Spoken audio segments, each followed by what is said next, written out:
So Sally Ann here from PT Skills, and this bite-sized anatomy and physiology video is going to be on the 3 types of skeletal muscle fibers. So we're going to crack on. I'm just going to share my screen so you can see the PowerPoints. Here we go. And we're off. Just going to move the box. Okay, so we've got 3 types of skeletal muscle fibers. We're going to go more into depth with type 1 and type 2B today. So type 1 fibers are also known as slow twitch fibers. So these fibers, the characteristics of these fibers is that they've got a rich blood supply, therefore they will be seen to be more red in color. Because of this blood supply means that they have an aerobic energy supply, because there's lots of oxygen that is being able to be transported through these fibers within the blood. They are rich in mitochondria. So mitochondria are where within the muscle cells the energy is created. So because this is an aerobic muscle fiber, there's lots of mitochondria, because that's where we create adenosine triphosphate. So there's more mitochondria within these muscle fibers. These fibers are actually slightly smaller, so they're smaller than the type 2 fibers. So therefore they've got a lower amount of force production, so they're not as strong. But they are slow to fatigue, so they can go for long amounts of time, long periods of time. So the kind of activities that you'd be using type 1 fibers for might be endurance based exercises, such as long distance running, cycling, long distance swimming, so that where we're going for a longer duration of time, this is when type 1 fibers are going to be utilized. So let's then compare them to type 2B, also known as fast twitch fibers.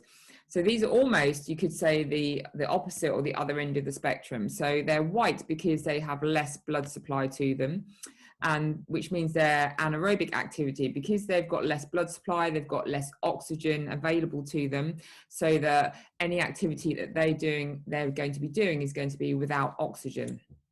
Therefore, they've got less mitochondria, so they've got less cells within them to create energy. So they're not going to create ATP like your type 1 fibers, but they are a lot thicker and more powerful fiber. So therefore, they can create higher amounts of force, and there will be a lot stronger muscle fibers.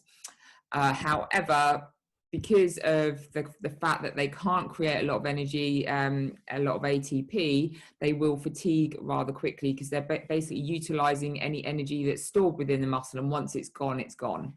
So therefore, they are more suitable to things like powerlifting, heavy weightlifting. That's going to utilize your type 2B fast twitch fibers. So they're very different to type 1. Then if we look in the midline there, we've got type 2A fibers, the intermediate fibers. So these fibers they can't be converted, they can't be changed to type 1 or type 2 fibers. But let's say you were more of an endurance athlete. Let's say that you did a lot of long distance running.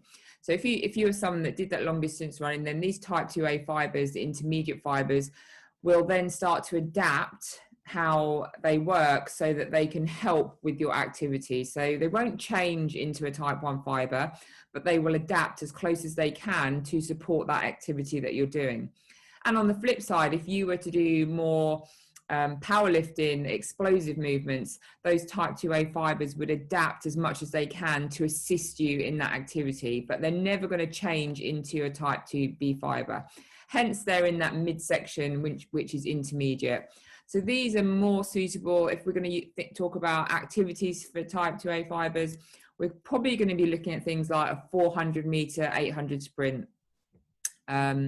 Whereas our type 2B fibers might be like your 100 meter sprint, and your type 1 fibers are going to be where you're going for that marathon.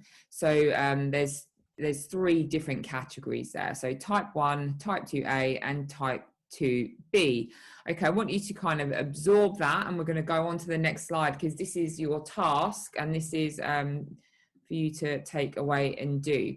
So you may want to watch the video back again, And then I want you to list the characteristics of type 1 and type 2B fibers. So you can have 2 columns in your notebook, a column for type 1 and a column for type 2. You're going to list the characteristics. So what mitochondria, what blood supply, and think of all of those characteristics of those muscle fibers. And then I want you to list activities for each of them. So list activities that type 1 muscle fibers might use, and then create a list of activities that type 2B fibers might be used for. So, you know, I gave you an example of the powerlifting.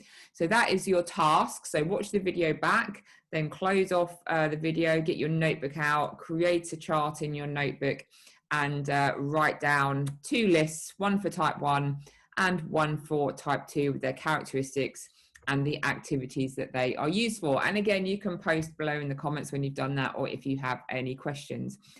Anyway, have a good day, and I shall speak to you soon.